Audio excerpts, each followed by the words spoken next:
100% ਇਸ ਪਿੰਡ ਦੀ ਆਬਾਦੀ ਦਲਿਤਾਂ ਦੀ ਹੈ। ਇੱਥੇ ਟੈਕਸਟਾਈਲ ਪਾਰਕ ਬਣ ਜਾਂਦਾ 416 ਏਕੜ ਦੇ ਉੱਪਰ, ਇੱਕ ਪੂਰਾ ਪਿੰਡ ਤਬਾਹ ਹੋ ਜਾਏਗਾ, ਇੱਕ ਪੂਰਾ ਪਿੰਡ ਉੱਜੜ ਜਾਏਗਾ। ਅਸੀਂ 1965 ਦੇ ਵਿੱਚ ਇੱਥੇ ਆਏ ਹਾਂ ਲਾਲ ਬਹਾਦਰ ਸ਼ਾਸਤਰੀ ਜੀ ਦੇ ਆਰਡਰਾਂ ਦੇ ਨਾਲ। ਸਾਨੂੰ 47 ਵੇਲੇ ਧੱਕਾ ਸੀ, ਫਿਰ 65 ਵੇਲੇ 20 ਦੇ ਵਿੱਚ ਵੀ ਅਸੀਂ ਆ ਕੇ ਇੱਕ ਉਜਾੜੇ ਦੀ ਕਦਾਰ ਤੇ ਖੜ ਗਏ। ਤੁਹਾਡੇ ਨੇੜੇ ਕੋਈ ਹੋਰ ਕੰਮਕਾਰ ਹੈ? ਕਿੱਥੇ ਨੇੜੇ ਕੰਮਕਾਰ ਕਰ ਸਕਦੇ ਆ? ਅਸੀਂ ਤਾਂ ਮਜ਼ਦੂਰੀ ਕਰ ਲਾਂਗੇ ਜਾ ਕੇ ਬਾਹਰ, ਤੇ ਬੀਬੀਆਂ ਕਿੱਥੇ ਜਾਣਗੇ? ਸਾਡੇ ਨੇੜੇ ਤਾਂ ਸ਼ਹਿਰ ਵੀ ਕੋਈ ਨਹੀਂ। ਸਾਡੇ ਪਿੰਡ ਵਿੱਚ ਤਾਂ ਅਸੀਂ ਕਿਸੇ ਦੀ ਦਿਹਾੜੀ ਵੀ ਨਹੀਂ ਕਰ ਸਕਦੇ। ਆਮ ਪਾਰਟੀ ਤੇ ਸਾਡੀ ਸਿੱਧੇ ਤੌਰ ਤੇ ਲੜਾਈ ਲੜ ਰਹੀ ਸੀ ਸਾਡੇ ਹੱਕ ਦੇ ਵਿੱਚ। ਹੁਣ ਪਤਾ ਨਹੀਂ ਕੀ ਗੱਲ ਵੀ ਆਮ ਪਾਰਟੀ ਦੇ ਨੁਮਾਇੰਦਿਆਂ ਨੂੰ ਕੀ ਗੱਲ ਸਿੱਖੋਵਾਲ ਕੀ ਗੱਲ ਯਾਦ ਨਹੀਂ। ਸੀਐਮ ਸਾਹਿਬ ਕੋਲ ਵੀ ਗਏ ਆ, ਉਹ ਵੀ ਸਾਨੂੰ ਮਿਲੇ ਨਹੀਂ। ਜਾਂ ਤੇ ਫਿਰ ਉਹ ਭੁੱਲ ਗਏ ਇਸ ਗੱਲ ਨੂੰ, ਜਾਂ ਫਿਰ ਇਹ ਜਿਹੜੇ ਆਪਣੇ 750 ਬੰਦੇ ਦੀ ਮੌਤ ਆ। ਹਰਪਾਲ ਚੀਮਾ ਸੀ, LOP ਉਦੋਂ ਇੱਥੇ ਆਏ ਸੀਗੇ। ਹਾਲਾਂਕਿ ਉਹਨਾਂ ਨੇ ਕੌਮੀ ਐਸਸੀ ਕਮਿਸ਼ਨ ਨੂੰ ਚਿੱਠੀ ਵੀ ਲਿਖੀ ਕਿ ਇਸ ਪਿੰਡ ਦੇ ਦਲਿਤਾਂ ਨਾਲ ਆਹ ਧੱਕਾ ਹੋ ਰਿਹਾ ਤੇ ਇੱਥੇ ਆਹ ਕੁਝ ਹੋ ਰਿਹਾ, ਤੇ ਹੁਣ ਉਹ ਹਰਪਾਲ ਚੀਮਾ ਕਿ ਕਦੇ ਸਾਰ ਲਈ। ਚੀਮਾ ਸਾਹਿਬ ਦੇ ਵੀ ਆਫਿਸ ਦੇ ਬਾਹਰ ਗਏ ਆ, ਪਰ ਸਾਨੂੰ ਮਿਲੇ ਨਹੀਂ। ਬੀਬੀ ਮਾਣੂਕੇ ਜੀ ਇੱਥੇ ਆ ਕੇ ਗਏ ਆ, ਸਾਡੇ ਕੋਲ ਗ੍ਰਾਮ ਸਭਾ ਦਾ ਮਤਾ ਪਵਾ ਕੇ ਗਏ। ਕਦੇ ਬੀਬੀ ਮਾਣੂਕੇ ਨੂੰ ਤੁਹਾਡੀ ਯਾਦ ਆਈ ਜਾਂ ਤੁਸੀਂ ਉਹਨਾਂ ਨੂੰ ਯਾਦ ਕੀਤਾ ਕਿ ਆਓ ਹੁਣ ਸਾਡੇ ਨਾਲ ਖੜੋ? ਇੱਕ ਦਿਨ ਗਏ ਸੀ ਅਸੀਂ ਉਹਨਾਂ ਨੂੰ ਮਿਲਣਾ, ਪਰ ਉਸ ਦਿਨ ਉਹ ਸਾਨੂੰ ਘਰ ਨਹੀਂ ਮਿਲੇ। ਐਂ ਕਿਉਂ ਹੁੰਦਾ? ਤੁਸੀਂ ਕਦੇ ਸੀਐਮ ਸਾਹਿਬ ਕੋਲੇ ਜਾਂਦੇ ਹੋ, ਕਦੇ ਹਰਪਾਲ ਚੀਮਾ ਕੋਲੇ ਜਾਂਦੇ ਹੋ, ਕਦੇ ਮਾਣੂਕੇ ਕੋਲੇ ਜਾਂਦੇ ਹੋ, ਤੁਹਾਨੂੰ ਸਾਰੇ ਹੀ ਨਹੀਂ ਮਿਲਦੇ? ਕੋਈ ਨਹੀਂ ਮਿਲਦਾ ਇਹਨਾਂ ਚੋਂ? ਨਜ਼ਰੀਆ ਵੀ ਬਦਲਿਆ ਲੱਗਦਾ ਤੇ ਭਾਸ਼ਾ ਦਾ ਵੀ ਫਰਕ ਲੱਗਦਾ। ਕਾਂਗਰਸ ਵੀ ਬੜੇ ਵੱਡੇ ਵਾਅਦੇ ਕਰ ਸੀਗੇ, ਅਸੀਂ ਹੀ ਦਲਿਤਾਂ ਦੇ ਰਾਖਿਆ। ਹੁਣ ਉਹ ਚੰਨੀ ਆ ਕੇ ਕਦੇ ਖੜੇ, ਚੰਨੀ ਦਿਖੇ ਕਦੇ? ਜਾਂ ਉਹ ਕਾਂਗਰਸ ਜਿਹੜੀ ਉਹਦੇ ਵੱਡੇ ਦਾਅਵੇ ਕਰਦੀ ਸੀ? ਮੱਤੇਵਾੜਾ ਜੰਗਲ ਦੇ ਨੇੜੇ ਟੈਕਸਟਾਈਲ ਪਾਰਕ ਲੱਗਣ ਦੇ ਨਾਲ ਸਿਰਫ ਸਾਡੇ ਕੱਲੇ ਰੁੱਖਾਂ ਦੀ ਤਬਾਹੀ ਨਹੀਂ ਹੋਣੀ, ਕੱਲਾ ਸਤਲੁਜ ਦਰਿਆ ਹੀ ਦੂਸ਼ਿਤ ਨਹੀਂ ਹੋਣਾ, ਤੇ ਨਾਲ ਹੀ ਸਭ ਤੋਂ ਜਿਹੜੀ ਵੱਡੀ ਗੱਲ ਆ, ਇੱਕ ਪੂਰਾ ਪਿੰਡ ਤਬਾਹ ਹੋ ਜਾਏਗਾ, ਇੱਕ ਪੂਰਾ ਪਿੰਡ ਉੱਜੜ ਜਾਏਗਾ। ਪਿੰਡ ਆ ਸੇਖੋਵਾਲ। ਇਸ ਪਿੰਡ ਦੀ ਆਬਾਦੀ 100% ਇਸ ਪਿੰਡ ਦੀ ਆਬਾਦੀ ਦਲਿਤਾਂ ਦੀ ਆ, ਤੇ ਇਸ ਪਿੰਡ ਦੇ ਦਲਿਤ ਜਿਹੜੀ 416 ਏਕੜ ਟੈਕਸਟਾਈਲ ਪਾਰਕ ਦੇ ਲਈ ਜ਼ਮੀਨ ਜਿਹੜੀ ਅਕਵਾਇਰ ਕੀਤੀ ਗਈ ਆ, ਉਸ ਤੇ ਖੇਤੀ ਕਰਦੇ ਨੇ। ਤੇ ਇਸ ਪਿੰਡ ਦੇ ਲੋਕਾਂ ਕੋਲੇ ਉਸ ਜ਼ਮੀਨ ਤੇ ਖੇਤੀ ਤੋਂ ਇਲਾਵਾ ਹੋਰ ਰੁਜ਼ਗਾਰ ਦਾ ਕੋਈ ਸਾਧਨ ਨਹੀਂ ਹੈ। ਤੇ ਇਸ ਪਿੰਡ ਦੇ ਲੋਕ, ਜੇਕਰ ਉਹ 416 ਏਕੜ ਇੱਥੇ ਟੈਕਸਟਾਈਲ ਪਾਰਕ ਬਣ ਜਾਂਦਾ 416 ਏਕੜ ਦੇ ਉੱਪਰ, ਤਾਂ ਇਸ ਪਿੰਡ ਦੇ ਲੋਕਾਂ ਦਾ, ਇਸ ਪਿੰਡ ਦਾ ਹਸ਼ਰ ਕੀ ਹੋਊਗਾ, ਇਹ ਤੁਸੀਂ ਸੋਚ ਸਕਦੇ ਹੋ। ਤਾਂ ਮੇਰੇ ਨਾਲ ਇਸ ਪਿੰਡ ਤੋਂ ਹੀ ਨੇ ਬਾਈ ਕਸ਼ਮੀਰ ਸਿੰਘ ਨੇ, ਗੱਲਬਾਤ ਇਹਨਾਂ ਨਾਲ ਕਰਾਂਗੇ। ਪੂਰਾ ਇਤਿਹਾਸ ਦੱਸਣਗੇ ਕਿ ਕਦੋਂ ਇਹ ਜ਼ਮੀਨ ਇਹਨਾਂ ਦੇ ਬਜ਼ੁਰਗਾਂ ਨੂੰ, ਪੁਰਖਿਆਂ ਨੂੰ ਇਹਨਾਂ ਨੂੰ ਮਿਲੀ, ਕਿਵੇਂ ਇਹਨਾਂ ਨੇ ਆਬਾਦ ਕੀਤੀ, ਤੇ ਉਸ ਤੋਂ ਬਾਅਦ ਨਾਲ ਹੀ ਇਹ ਜਿਹੜੇ ਕਾਨੂੰਨੀ ਪੱਖ ਆ ਉਹ ਵੀ ਦੇਖਦੇ ਨੇ। ਇਹਨਾਂ ਵੱਲੋਂ ਕੁਝ ਕੇਸ ਨੇ ਜਿਹੜੇ ਇਸ ਸਰਕਾਰ ਦੇ ਖਿਲਾਫ ਜਿਹੜੇ ਦਾਇਰ ਕੀਤੇ ਹੋਏ ਨੇ ਕਿ ਇਹ ਪਾਰਕ ਨਾ ਲੱਗੇ। ਗੱਲਬਾਤ ਕਰਾਂਗੇ। ਬਾਈ ਜੀ ਬਹੁਤ ਸ਼ੁਕਰੀਆ ਪਹਿਲਾਂ ਤਾਂ ਸਮਾਂ ਦੇਣ ਦੇ। ਸਤਿ ਸ੍ਰੀ ਅਕਾਲ ਜੀ। ਵਾਹਿਗੁਰੂ ਜੀ ਕਾ ਖਾਲਸਾ, ਵਾਹਿਗੁਰੂ ਜੀ ਕੀ ਫਤਿਹ। ਬਾਈ ਜਿਵੇਂ ਮੈਂ ਜ਼ਿਕਰ ਕੀਤਾ ਕਿ ਇੱਕ ਪਾਰਕ ਨਹੀਂ ਲੱਗਣਾ, ਪੂਰਾ ਪਿੰਡ ਤਬਾਹ ਹੋ ਜਾਣਾ, ਦਲਿਤਾਂ ਕੋਲੇ ਰੁਜ਼ਗਾਰ ਹੀ ਕੋਈ ਨਹੀਂ ਰਹਿਣਾ, ਤਾਂ ਪਹਿਲਾਂ ਮੈਨੂੰ ਦੱਸੋ ਕਿਹੜੀ ਤੁਸੀਂ ਘਾਲੀ ਆਏ ਸੀ, ਜਾਂ ਤੁਹਾਡੇ ਪੁਰਖਿਆਂ ਨੇ ਕਦੋਂ ਤੋਂ ਜ਼ਮੀਨਾਂ ਮਿਲੀਆਂ? ਮੈਨੂੰ ਸ਼ੁਰੂ ਤੋਂ ਥੋੜਾ ਇਤਿਹਾਸ ਦੱਸੋ। ਅਸੀਂ 1965 ਦੇ ਵਿੱਚ ਇੱਥੇ ਆਏ ਹਾਂ ਲਾਲ ਬਹਾਦਰ ਸ਼ਾਸਤਰੀ ਜੀ ਦੇ ਆਰਡਰਾਂ ਦੇ ਨਾਲ। ਉਦੋਂ ਆਪਾਂ ਆਪਣਾ ਹਿੰਦੁਸਤਾਨ ਬਾਹਰਲੀਆਂ ਸਟੇਟਾਂ, ਬਾਹਰਲੀਆਂ ਕੰਟਰੀਆਂ ਤੋਂ ਅਨਾਜ ਮੰਗਵਾਉਂਦਾ ਹੁੰਦਾ ਸੀ। ਕਣਕ ਅਮਰੀਕਾ ਤੋਂ ਆਉਂਦੀ ਰਹੀ ਉਦੋਂ ਸਾਡੇ। ਅਤੇ ਉਦੋਂ ਹਰੀ ਕ੍ਰਾਂਤੀ ਆਈ ਅਤੇ ਆਪਣੇ ਪ੍ਰਧਾਨ ਮੰਤਰੀ ਸਾਹਿਬ ਲਾਲ ਬਹਾਦਰ ਸ਼ਾਸਤਰੀ ਜੀ ਨੇ ਇਹ ਗੱਲ ਕਹੀ ਵੀ ਆਪਣੇ ਕੋਲ ਇੰਨੀਆਂ ਜ਼ਮੀਨਾਂ ਪਈਆਂ, ਇੰਨੇ ਅਸੀਂ ਆਪਣੀ ਆਬਾਦੀ ਆ, ਅਤੇ ਕੀ ਗੱਲ ਆਪਾਂ ਆਪਣੀ ਮਿਹਨਤ ਕਰਕੇ ਆਪਾਂ ਇਸ ਜ਼ਮੀਨ ਦੇ ਵਿੱਚੋਂ ਆਪਾਂ ਆਪਣੇ ਖਾਣ ਜੋਗਾ ਅਨਾਜ ਵੀ ਨਹੀਂ ਪੈਦਾ ਕਰ ਸਕਦੇ? ਅਤੇ ਜੈ ਜਵਾਨ ਜੈ ਕਿਸਾਨ ਦਾ ਨਾਅਰਾ ਦਿੱਤਾ, ਅਤੇ ਇਹਦੇ ਨਾਲ ਅਸੀਂ ਅੰਮ੍ਰਿਤਸਰ ਤੋਂ ਉੱਠ ਕੇ ਇੱਥੇ ਇਸ ਜ਼ਮੀਨ ਦੇ ਵਿੱਚ ਆਏ। ਅਸੀਂ 1965 ਦੇ ਵਿੱਚ ਜਾ ਕੇ ਜ਼ਮੀਨ ਆਬਾਦ ਕੀਤੀ। ਉਸ ਤੋਂ ਪਹਿਲਾਂ ਅਸੀਂ ਪਾਕਿਸਤਾਨ 'ਚੋਂ ਅੰਮ੍ਰਿਤਸਰ ਉੱਠ ਕੇ ਆਏ ਸੀ ਜਦੋਂ 47 ਵੇਲੇ। 47 ਤੋਂ ਬਾਅਦ ਅਸੀਂ 65 ਵਿੱਚ ਇੱਥੇ ਆ ਗਏ, ਇਸ ਲੁਧਿਆਣੇ ਦੇ ਇਸ ਪਿੰਡ ਦੇ ਵਿੱਚ, ਪਿੰਡ ਸੇਖੋਵਾਲ ਵਿੱਚ ਆ ਗਏ, ਅਤੇ ਅਸੀਂ ਆ ਕੇ ਆਬਾਦ ਕੀਤੀ। ਅਜੇ 5 ਕੁ ਸਾਲ ਹੋਏ ਸੀ ਸਾਨੂੰ ਜ਼ਮੀਨ ਆਬਾਦ ਕੀਤੀ ਨੂੰ ਅਤੇ ਖੇਤੀਬਾੜੀ ਕਰਦਿਆਂ ਨੂੰ, ਸਾਡੇ ਬਜ਼ੁਰਗਾਂ ਨੂੰ। ਅਤੇ ਆਲੂ ਬੀਜ ਫਾਰਮ ਆ ਗਿਆ, ਪੋਟੈਟੋ ਸੀਡ ਫਾਰਮ ਆ ਗਿਆ। ਉਹਨੇ ਆਇਆ ਸੀ ਨਾਭੇ ਤੋਂ, ਟਰਾਂਸਫਰ ਹੋ ਕੇ ਆਇਆ ਸੀ, ਅਤੇ ਉਹਨਾਂ ਨੂੰ 285 ਏਕੜ ਮਿਲੇ। ਉੱਥੇ ਦੇ 90 ਕਿੱਲੇ ਸੀ, ਇੱਥੇ ਇਹਨਾਂ ਨੂੰ 285 ਏਕੜ ਮੇਰੇ ਪਿੰਡ ਹੈਦਰ ਨਗਰ ਦੇ ਵਿੱਚ ਆਇਆ ਸੀ। ਉਹ ਸਾਡੀ ਜ਼ਮੀਨ ਆਬਾਦ ਵੇਖ ਕੇ ਅਤੇ ਉਹ ਕਹਿਣ ਲੱਗ ਗਏ ਜੀ ਇਹੀ ਜ਼ਮੀਨ ਆ ਜੀ, ਇਹੀ ਜ਼ਮੀਨ ਆ। ਉਹ ਧੱਕੇ ਨਾਲ ਸਾਡੀ ਉਦੋਂ ਦੱਬੀ ਗਈ।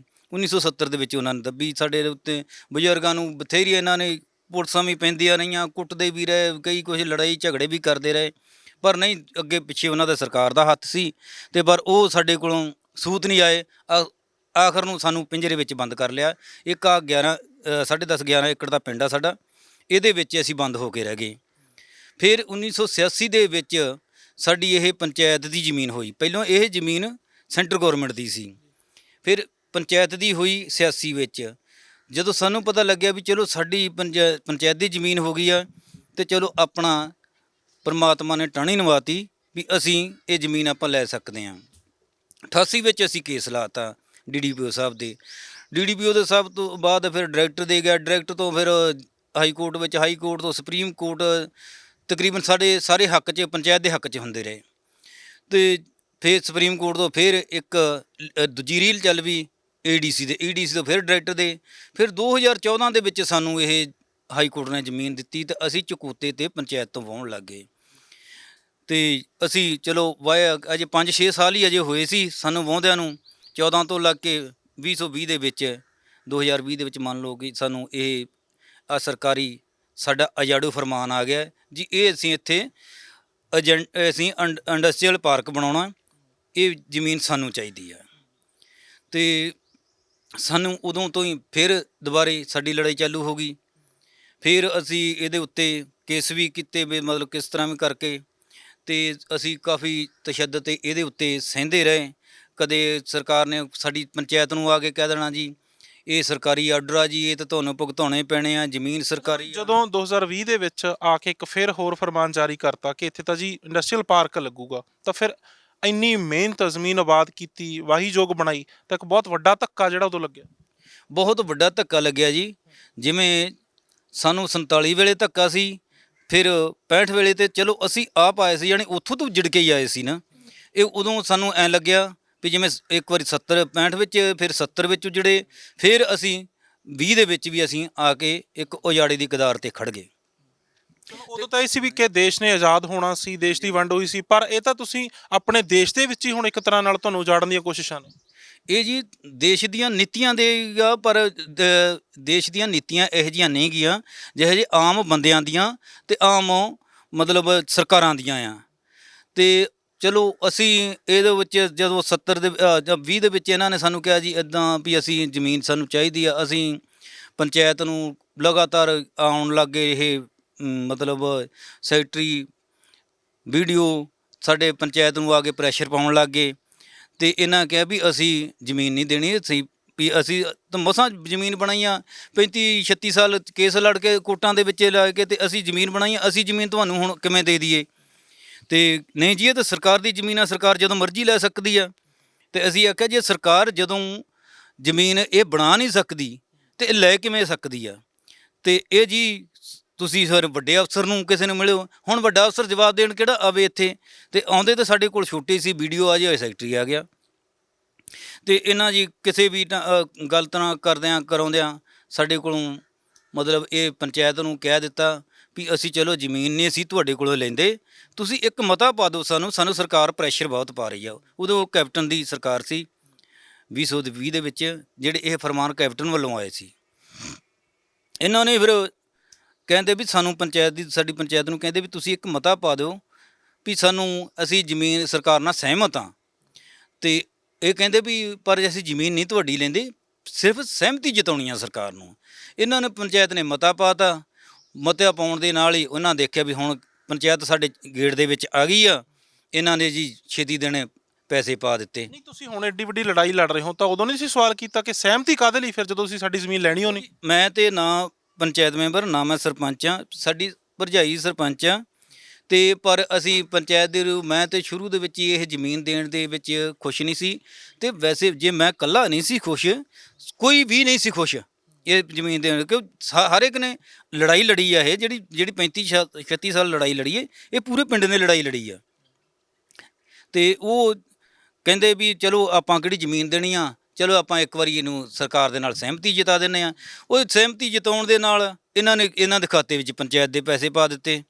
ਪੰਚਾਇਤ ਦੇ ਦੇਖੋ, ਇਹ ਕਿਤੇ ਹੋ ਸਕਦਾ ਵੀ ਕੱਲਾ ਮਤਾ ਪਾਇਆ ਤੇ ਪੰਚਾਇਤ ਦੇ ਖਾਤੇ ਪੈਸੇ ਪਾਏ ਦੇਣ। ਇੱਕ ਪ੍ਰੈਸ਼ਰ ਬਣਾਉਣ ਦੀ ਇੱਕ ਇਹਨਾਂ ਨੇ ਘਾਲਣਾ ਘੱਲ ਲਈ। ਅੱਛਾ, ਜਿਹੜਾ ਮੈਂ ਦੂਜਾ ਪੱਖ ਕਰ ਰਿਹਾ ਸੀ, ਅਸਲ ਪੱਖ ਇਸ ਦਾ ਕਿ ਇਹ ਪੂਰੇ ਦਾ ਪੂਰਾ ਪਿੰਡ ਤਬਾਹ ਹੋ ਜਾਣਾ, ਕਿਉਂਕਿ ਜਦੋਂ ਗਰੀਬਾਂ ਕੋਲੇ ਕੋਈ ਰੁਜ਼ਗਾਰ ਨਹੀਂ ਰਹਿਣਾ ਤਾਂ ਤੁਹਾਡੇ ਨੇੜੇ ਕੋਈ ਹੋਰ ਕੰਮਕਾਰ ਹੈ? ਕੋਈ ਸ਼ਹਿਰ ਕਿਹੜਾ ਨੇੜੇ ਆ, ਕਿੱਥੇ ਨੇੜੇ ਕੰਮਕਾਰ ਕਰ ਸਕਦੇ ਆ ਬੰਦੇ, ਸ਼ਹਿਰੋਂ ਬਾਹਰ ਜਾ ਸਕਦੇ?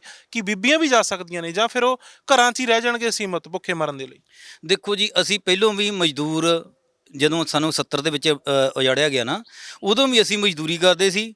ਤੇ ਪਰ ਅਸੀਂ ਤਾਂ ਮਜ਼ਦੂਰੀ ਕਰ ਲਾਂਗੇ ਜਾ ਕੇ ਬਾਹਰ, ਕਿਤੇ ਵੀ ਦਿਹਾੜੀਦਾਰ ਬਣ ਕੇ ਇੱਕ ਕਿਸਾਨੀ ਕਰਕੇ ਇੰਨਾ ਵੱਡਾ ਸੰਘਰਸ਼ ਲੜ ਕੇ ਫਿਰ ਅਸੀਂ ਕਿਸਾਨ ਬਣੇ, ਕਿਸਾਨਾਂ ਤੋਂ ਫਿਰ ਮਜ਼ਦੂਰ, ਚਲ ਦਿਹਾੜੀ ਦੱਪਾ ਤੇ ਕਰ ਦਾਂਗੇ। ਤੇ ਸਾਡੇ ਨਾਲ ਇੱਕ ਇਹ ਤਾਂ ਧੱਕਾ ਆ। ਤੇ ਬੀਬੀਆਂ ਕਿੱਥੇ ਜਾਣਗੇ? ਸਾਡੇ ਨੇੜੇ ਤਾਂ ਸ਼ਹਿਰ ਵੀ ਕੋਈ ਨਹੀਂ। ਹੁਣ ਪਹਿਲੇ ਆਮ ਪਿੰਡਾਂ ਦੇ ਵਿੱਚ ਜ਼ਮੀਨਾਂ ਹੈਗੀਆਂ ਆ, ਇਹ ਜੇ ਕਿਸੇ ਦੀ ਕੋਈ ਆਈ ਆ 10-20 ਕਿੱਲੇ ਆਈ ਆ, ਉਹਨਾਂ ਦੀ ਬਾਕੀ ਜ਼ਮੀਨ ਰਜਿਸਟਰੀਆਂ ਵਾਲੀਆਂ ਬਾਕੀ ਪਿੰਡ ਦੇ ਵਿੱਚ ਜ਼ਿਮੀਂਦਾਰ ਘਰ ਹੈਗੇ ਆ ਤਗੜੇ, ਜਿਨ੍ਹਾਂ ਦੇ ਕੋਈ 40-40 50-50 30-30 ਕਿੱਲੇ ਆ, ਉਹਨਾਂ ਦੇ ਦਿਹਾੜੀ ਕਰ ਲੈਣਗੇ। ਸਾਡੇ ਪਿੰਡ ਵਿੱਚ ਤਾਂ ਅਸੀਂ ਕਿਸੇ ਦੀ ਦਿਹਾੜੀ ਵੀ ਨਹੀਂ ਕਰ ਸਕਦੇ, ਕਿ ਸਾਡੇ ਪਿੰਡ ਵਿੱਚ ਹੈ ਹੀ ਟੋਟਲ ਜ਼ਮੀਨ ਜਿੰਨੀ ਆ 480 ਕੁ ਕਿੱਲੇ ਦੇ ਲਗਭਗ ਜ਼ਮੀਨ ਆ, ਤੇ 416 ਕਿੱਲੇ ਦੇ ਵਿੱਚ ਅਕਵਾਇਰ ਕਰ ਲਈ ਆ, ਤੇ 52 ਕਿੱਲੇ ਵਿੱਚ ਸਾਡੀ ਜ਼ਮੀਨ ਆ ਦਰਿਆ ਦੇ ਵਿੱਚ ਆ, ਤੇ ਸਾਡੇ ਕੋਲ ਤਾਂ ਕੁਝ ਵੀ ਨਹੀਂ ਬਚਿਆ। ਤੇ ਅਸੀਂ ਅਸੀਂ ਇੱਥੇ ਨਾ ਤੇ ਅਸੀਂ ਸਾਡੇ ਕੋਲ ਦਿਹਾੜੀ ਵਾਸਤੇ ਕੋਈ ਰੁਜ਼ਗਾਰ ਆ, ਕੋਈ ਗੱਲਬਾਤ ਨਹੀਂ। ਜਿਹੜੀ ਸਰਕਾਰ ਦੇ ਇੱਕ ਕਹਿੰਦੀ ਆ ਵੀ ਅਸੀਂ ਤੁਹਾਨੂੰ ਮਤਲਬ ਇੱਥੇ ਰੁਜ਼ਗਾਰ ਮਿਲੂਗਾ, ਇੰਡਸਟਰੀਆਂ ਦੇ ਕੋਈ 10-10 ਸਾਲ ਨਹੀਂ ਕੀ ਬਣਦੀਆਂ। ਤੇ ਜੇ ਇੰਡਸਟਰੀ ਬਣ ਵੀ ਗਈ ਤੇ ਬਣ ਗਈ ਤੇ ਫਿਰ ਅਸੀਂ ਇੱਥੇ ਸਾਹ ਤਾਂ ਸਾਤੋਂ ਲੈ ਨਹੀਂ ਹੋਣਾ। ਇੰਨੀ ਪ੍ਰਦੂਸ਼ਣ ਲੱਗਣੀਆਂ ਇੰਡਸਟਰੀ, ਟੈਕਸਟਾਈਲ ਜਿਹੜੀ ਪਾਰਕ ਆ, ਇਹ ਕਿਤੇ ਮਾੜਾ ਮੋਟਾ ਨਹੀਂ ਪ੍ਰਦੂਸ਼ਣ ਖਿਲਾਰਦੀ, ਇਹ ਤੇ ਲਾਗੇ ਤੇ ਇਹ ਸਾਹ ਲੈਣਾ ਬੰਦ ਕਰ ਦਿੰਦੀ ਆ। ਤੇ ਅਸੀਂ ਚਲੋ ਵੈਸੇ ਤੇ ਠੀਕ ਆ, ਗੌਰਮੈਂਟ ਨੇ ਜੇ ਕਿਹਾ ਜੇ ਸਾਡੇ ਆਲੇ ਦੁਆਲੇ ਫੈਕਟਰੀ ਲਾ ਦੀ ਨਾ, ਦੇ ਫਿਰ ਜਦੋਂ ਅਸੀਂ ਨਹੀਂ ਰਹਿਣਾ ਤੇ ਅਸੀਂ ਮਿਹਨਤ ਕਿੰਨੇ ਕਰਨੀ ਆ ਇੱਥੇ?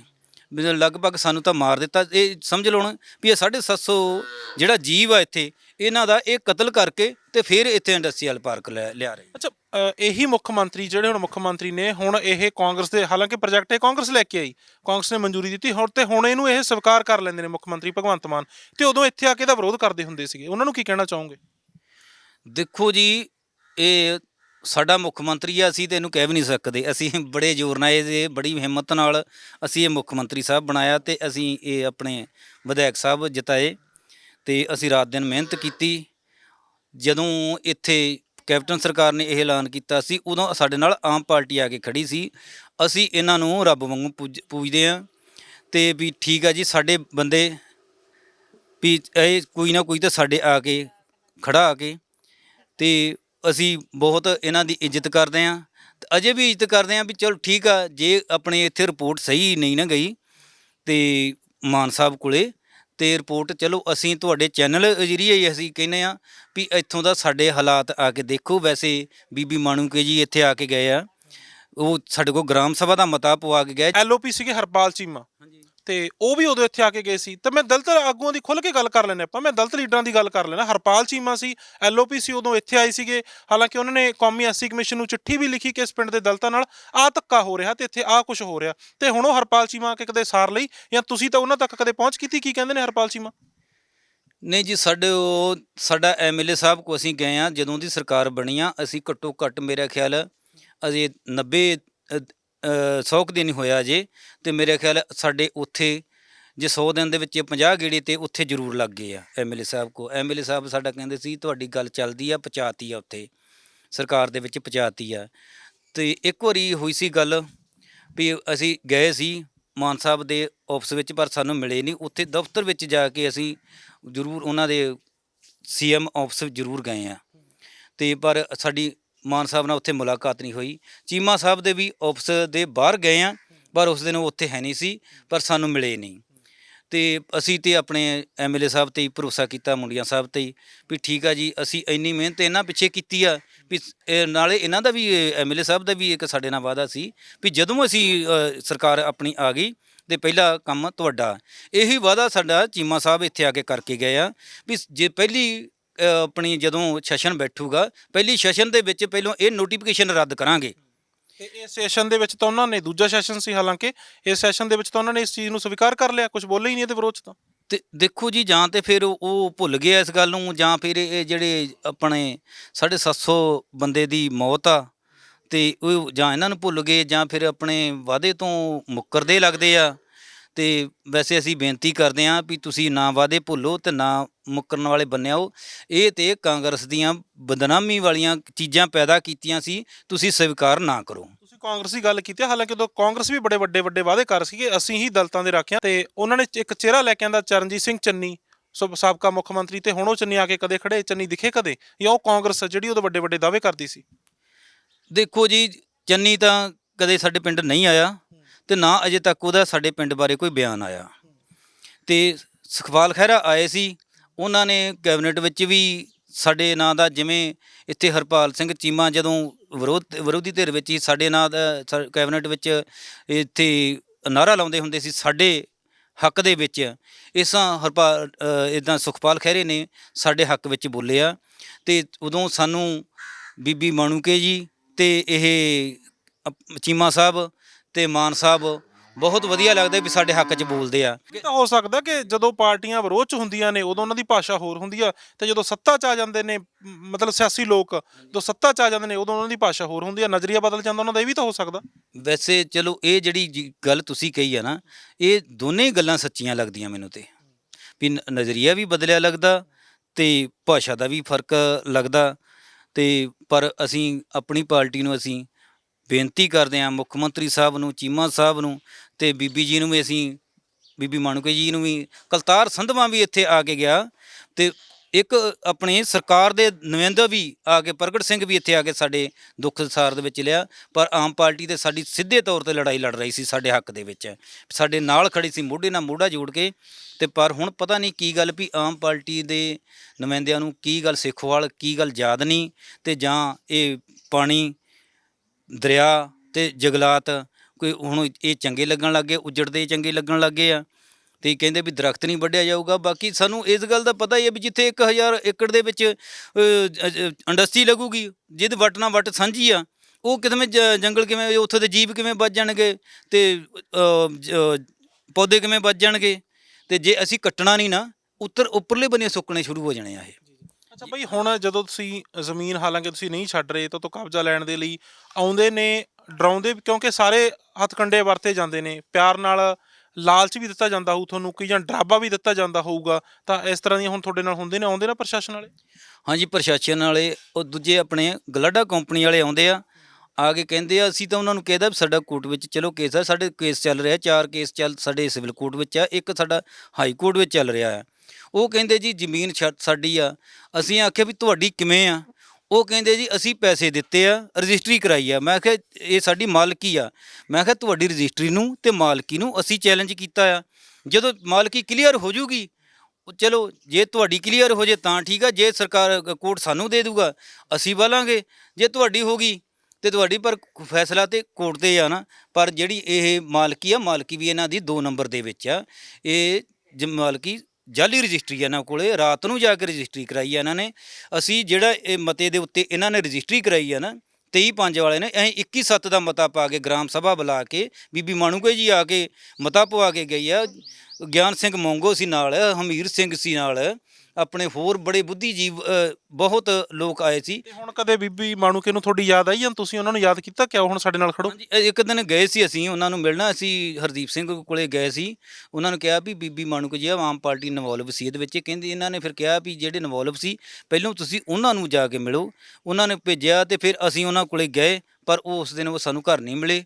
ਅਤੇ ਪਰ ਅਸੀਂ, ਐਂ ਕਿਉਂ ਹੁੰਦਾ? ਤੁਸੀਂ ਕਦੇ ਸੀਐਮ ਸਾਹਿਬ ਕੋਲੇ ਜਾਂਦੇ ਹੋ, ਕਦੇ ਹਰਪਾਲ ਚੀਮਾ ਕੋਲੇ ਜਾਂਦੇ ਹੋ, ਕਦੇ ਮਾਣੂਕੇ ਕੋਲੇ ਜਾਂਦੇ ਹੋ, ਤੁਹਾਨੂੰ ਸਾਰੇ ਹੀ ਨਹੀਂ ਮਿਲਦੇ? ਕੋਈ ਨਹੀਂ ਮਿਲਦਾ ਇਹਨਾਂ 'ਚੋਂ? ਹੁਣ ਪਤਾ ਨਹੀਂ ਜੀ, ਉਦੋਂ ਤਾਂ ਭੱਜ ਕੇ ਮਿਲਦੇ ਸੀ। ਹੁਣ ਪਤਾ ਨਹੀਂ ਕਿ ਕੀ, ਜਾਂ ਤਾਂ ਪਹਿਲਾਂ ਤਾਂ ਕੋਈ ਪਲਾਨ ਹੋਊਗਾ ਵੀ ਭਾਈ ਜਦੋਂ ਆਪਣੀ ਸਰਕਾਰ ਆ ਗਈ ਵੀ ਸਭ ਤੋਂ ਪਹਿਲਾਂ ਇਹੀ ਪ੍ਰੋਜੈਕਟ ਲਵਾਂਗੇ, ਜਾਂ ਤਾਂ ਇੱਦਾਂ ਦਾ ਕੋਈ ਪਹਿਲਾਂ ਤੋਂ ਪਲਾਨ ਹੋਊਗਾ ਜਿਹੜਾ ਨਾ ਮਿਲਣ ਵਾਲਾ ਕੰਮ ਜਿਹੜਾ। ਅਤੇ ਉਹੀ ਤਾਂ ਮਤਲਬ ਇਹੀ ਗੱਲ ਆ। ਇਹ ਸੀਐਮ ਸਾਹਿਬ ਕੋਲ ਵੀ ਗਏ ਆ, ਉਹ ਵੀ ਸਾਨੂੰ ਮਿਲੇ ਨਹੀਂ, ਸਿਰਫ ਆਫਿਸ ਵਿੱਚ ਬੈਠ ਕੇ ਆਏ ਹਾਂ। ਅਤੇ ਉੱਥੋਂ ਹੀ ਅਸੀਂ ਉਦੋਂ ਸਾਡੇ ਸੀ ਇੱਕ ਮਤਲਬ ਕਣਕ ਦਾ ਵੱਢਣ ਦਾ ਸੀਗਾ, ਗਲਾਡਾ ਸਾਨੂੰ ਕਹਿੰਦੇ ਸੀ ਵੀ ਅਸੀਂ ਵੱਢਣ ਨਹੀਂ ਦੇਣੀ। ਅਸੀਂ ਫਿਰ ਉੱਥੇ ਹੀ ਫੋਨ ਕਰਾਇਆ ਸੀ ਆਫਿਸ ਵਿੱਚੋਂ ਹੀ, ਕੋਈ ਉੱਥੇ ਦਾ ਨੁਮਾਇੰਦਾ ਸੀ ਆਮ ਪਾਰਟੀ ਦਾ ਹੀ। ਅਸੀਂ ਤਾਂ ਇੱਕ ਆਮ ਛੋਟੇ ਜਿਹੇ ਵਰਕਰ ਆ, ਕੋਈ ਸੀਨੀਅਰ ਨੁਮਾਇੰਦਾ ਸੀ, ਉਹਨਾਂ ਨੇ ਕਿਹਾ ਇਹਨਾਂ ਗਲਾਡਾ ਕੰਪਨੀ ਨਾਲ ਗੱਲ ਕੀਤੀ ਵੀ ਇਹਨਾਂ ਨੂੰ ਕਣਕ ਵੱਢਣ ਦਿਓ, ਬਾਕੀ ਜਿਹੜਾ ਅਗਲਾ ਪ੍ਰੋਸੈਸ ਆ ਤੇ ਅੱਗੇ ਦੇਖੀ ਜਾਊਗੀ। ਸ਼ੁਕਰੀਆ ਬਾਈ ਜੀ, ਧੰਨਵਾਦ ਗੱਲਬਾਤ ਕਰਨ ਦੇ ਲਈ। ਸੋ ਬਾਈ ਕਸ਼ਮੀਰ ਸਿੰਘ ਜਿਹੜੇ ਲੜਾਈ ਲੜ ਰਹੇ ਨੇ, ਤੇ ਨਾਲ ਹੀ ਜਿਹੜਾ ਪੱਖ ਸੀਗਾ ਕਿ ਇਹ ਪੂਰਾ ਪਿੰਡ ਦਲਿਤਾਂ ਦਾ, ਜੇ ਇਹਨਾਂ ਤੋਂ ਜ਼ਮੀਨ ਲੈ ਲਈ ਤਾਂ ਇਹਨਾਂ ਦੇ ਪੱਲੇ ਕੀ ਰਹਿ ਜਾਊਗਾ, ਕਿੱਥੇ ਮਜ਼ਦੂਰੀਆਂ ਕਰਨਗੇ, ਕਿੱਥੇ ਕੰਮ ਕਰਨਗੇ। ਸ਼ਹਿਰ ਬਹੁਤ ਦੂਰ ਆ, ਹੋਰ ਕੋਈ ਕੰਮ ਵੀ ਨਹੀਂ ਨੇੜੇ ਤੇੜੇ ਹੈ, ਤੇ ਦੂਜਾ ਬੀਬੀਆਂ ਨਹੀਂ ਉੱਥੇ ਜਾ ਸਕਦੀਆਂ। ਪਿੰਡ ਬਹੁਤ ਮਤਲਬ ਟਰਾਂਸਪੋਰਟ ਸਿਸਟਮ ਨਹੀਂ ਇੱਥੇ ਹੈ ਜਗ੍ਹਾ, ਕਨੈਕਟੀਵਿਟੀ ਪਿੰਡ ਦੀ ਬਹੁਤ ਸ਼ਹਿਰ ਨਾਲ ਬਹੁਤ ਘੱਟ ਆ। ਸੋ ਇਹ ਸਾਰੇ ਪੱਖ ਸੀ ਜਿਹੜੇ ਤੁਹਾਡੇ ਸਾਹਮਣੇ ਅਸੀਂ ਲੈ ਕੇ ਆਏ ਹਾਂ ਆਪਣੇ ਸਹਿਯੋਗੀ ਰਵੀ ਸ਼ੰਕਰ ਦੇ ਨਾਲ। ਮੈਂ ਗਗਨਦੀਪ ਪਟੌਲ, ਅੱਖਰ ਦੇ ਲਈ।